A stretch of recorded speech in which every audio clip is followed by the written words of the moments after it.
NFL fans, welcome back to a playoff episode of the J All Day Sports Show. In today's episode, I'm going to give you predictions for all 4 of the divisional round games in 10 minutes or less, guys. We had a really great run towards the end of the season. 110 wins, only 39 losses, a 74% win rate. That's why you have to hit that like button and subscribe to the channel. Let's get into these playoff games. All right, NFL fans, we're going to kick the divisional round predictions off with the Houston Texans taking on the number 1 seed Kansas City Chiefs. The weather's going to be cold, in the mid-20s at kickoff, but it's not going to be crazy freezing cold like that Dolphins game last year. The Texans, however, are used to playing in the dome, and they play considerably better at home than they do on the road. Please take that into consideration if you're betting on this game. The spread's at 8.5 right now. Texans getting the points. It's a big number in my opinion, but we'll have to see how this plays out. Patrick Mahomes and this offensive unit haven't been super consistent this year. Patrick Mahomes has been sacked 36 times, guys, highest of his career. And on the flip side, the Texans' defensive line really gets after it with these pass rushers led by Will Anderson Jr. 49 sacks on the year, which ranks 4th. They've only given up 315 yards per game. That ranks in the top 5 as well. And they've only given up 201 passing yards per game. That comes in at 6th. So this is a very, very good unit, right? So to me, this game's going to be decided in the trenches. Can the Kansas City Chiefs offensive line protect Patrick Mahomes long enough for him to get the ball down the field to DeAndre Hopkins, Travis Kelce, and Xavier Worthy? That's really what it's going to come down to. Will Anderson Jr. and Danielle Hunter and all these savages are going to be coming, and Azil Al-Shahir is going to try to rip Patrick Mahomes' face off, right? But I do think the Texans in the cold weather are going to be as dominant as they were in their performance at home versus the Chargers, right? In that game, Nico Collins, 7 for 122 and a touchdown. Joe Mixon, 25 of 106 for a touchdown. CJ Stroud threw for over 280 yards and a touchdown and 1 interception. But the real dominance came with the 4 sacks and the 4 interceptions they forced on Justin Herbert. If the Texans want to win this game, they're going to have to force some turnovers, at least 2 to win this game. If the Texans get over 2, turnovers are going to win this game. But I think Patrick Mahomes is just too good. And I don't trust this Houston Texans team on the road to score enough points to beat Patrick Mahomes. Another thing I want to talk about. This Texans team is one of the most heavily penalized teams in the entire NFL. They had another 8 penalties in last week's game. If they get 8 penalties again, there's no chance they win this game. I'm going with the Kansas City Chiefs to win this first game. All right, NFL fans, the next game I want to talk about is the Washington Commanders going on the road to take on the Detroit Lions.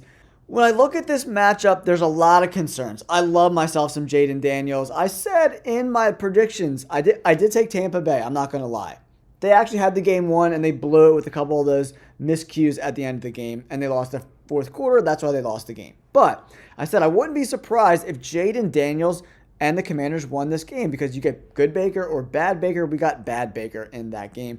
And Jaden Daniels is the model of consistency. Very, very good. But in this particular game, I'm going with the Detroit Lions. If you check out the matchups on PFF, look at this offensive line of the Detroit Lions, a group of absolute savages. And if you look at the D line of the Commanders, it is a David and Goliath type of matchup. I think Jahmyr Gibbs goes crazy. I'm saying 125 to 150 yards on the ground in this game. Oh my goodness. Like, I don't know how they're going to cover Amon-Ra St. Brown. And then how do they stop the run? The Washington Commanders, 3rd worst team in the NFL this year versus the run. I think their Cinderella season ends in Detroit this week. That's why I'm taking the Lions. These matchups are just too much to overcome, man. This offensive line, 3 guys on the right side, all with over 80 PFF grades, and Decker on the left side, 77.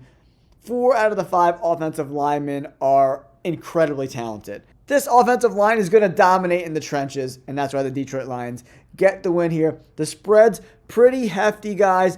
coming in at 9.5.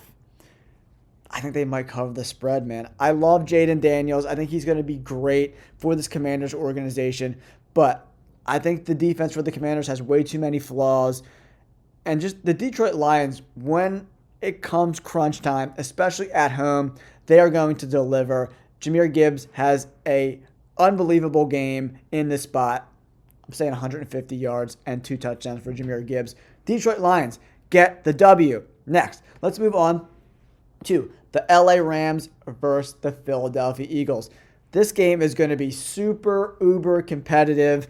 I cannot wait for this game. The weather's going to be cold, but not super cold, in the low 30s to mid 30s. But Matt Stafford is used to playing in warm weather, in his division, at home, in a dome. He won in Arizona in a dome. Now, he played in Detroit in a dome. He's never really played well outside in cold conditions throughout his whole career. I expect that to continue against the number 1 defense in the NFL. What the Eagles defense was able to do last week against Green Bay was very, very impressive. They held Josh Jacobs, minus that one run of 31 yards, to under 3 yards a carry for the other 17 carries. I think they're going to bottle up Kyren Williams. This team has been so good against the run, top 5 against the run, number 1 overall defense. And the Rams had a great game last week to get a big playoff win.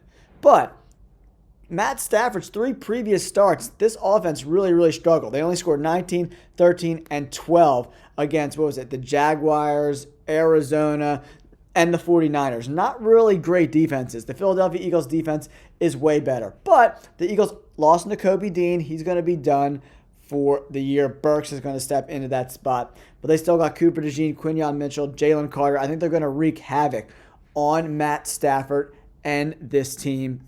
It looks like Vegas tends to agree with me with this 6-point spread. I think that might be a little bit high considering the Eagles' offense has not been particularly great. I look for this young pass rush of the Rams to really try to get after the Philadelphia Eagles and Jalen Hurts. But the Eagles have the best offensive line in football. Them and the Lions are neck and neck for the 2 best offensive lines in football. And what the Eagles need to do is attack the blitz. If you're blitzing, I'm running the ball at the blitz and getting to that second level and breaking big runs. And the Eagles do this a lot better than other teams is the check down. The Rams, when they played the Vikings, Sam Darnold didn't use the check down at all whatsoever. The pass rush kept coming, and his eyes continue to stay downfield. Jalen Hurts is not going to do that. He's either going to break outside the pocket. So this over-aggressive young defensive line, I think Jalen Hurts runs for over 50, 60, maybe even 70 yards in this spot. They're going to over-pursue, and he's going to make them pay with Dallas Goedert, Saquon Barkley for check downs, and Jalen Hurts using his legs to pick up first downs. I love myself the Philadelphia Eagles to win this game over the LA Rams. And wrapping up the divisional round, we have the most competitive game of the week, Baltimore Ravens at the Buffalo Bills. The 2 MVPs are going at it, Lamar Jackson and Josh Allen. Who is going to be victorious in this spot? The Buffalo Bills, they looked so good last week. They absolutely blew the brakes off the Denver Broncos. The Baltimore Ravens also played exceptionally well against the Pittsburgh Steelers team that was reeling considerably before they even got into this playoff game. We all knew that the Ravens were absolute chalk in this spot. So who am I taking? When I look at these rosters, the Ravens defense is a little susceptible, in my opinion, more than the Buffalo Bills is, in my opinion. Can the Buffalo Bills slow down Derrick Henry? That's going to be the key in this spot, right? Zay Flowers, we're not sure if he's going to play in this spot, but they're very limited, the Ravens are, at the wide receiver position. So they really, really, really want to get Derrick Henry going. I'm expecting the Buffalo Bills to stack the box and make Lamar Jackson make throws in the cold weather. It's going to be in the 20s up in Buffalo. He's going to have to use his arm to beat the Bills, in my opinion. And I just trust Josh Allen and his offensive weapons more than I trust the Baltimore Ravens and their weapons right now. And the Ravens defense, it was a tale of 2 seasons, really. The first half of the year, they kind of struggled. The second half, they've been playing a lot better. But I think Josh Allen, this is his year to make a Super Bowl run. So I'm taking the Buffalo Bills in this spot to get a huge W. But the Bills have a huge task at hand trying to slow down Derrick Henry. If they can't do that, the Baltimore Ravens will win. I'm saying if Derrick Henry rushes for over 100 yards, the Ravens win. But I don't expect that to happen. If he does, it's going to be barely getting to 100 yards because he's getting the ball so much. But I think the Buffalo Bills and Josh Allen get it done. So we're going to have the Kansas City Chiefs and the Buffalo Bills in the AFC Championship game, and then the Detroit Lions and the Philadelphia Eagles meeting in Detroit to see who goes to the Super Bowl, guys. Don't forget to like and subscribe. Peace.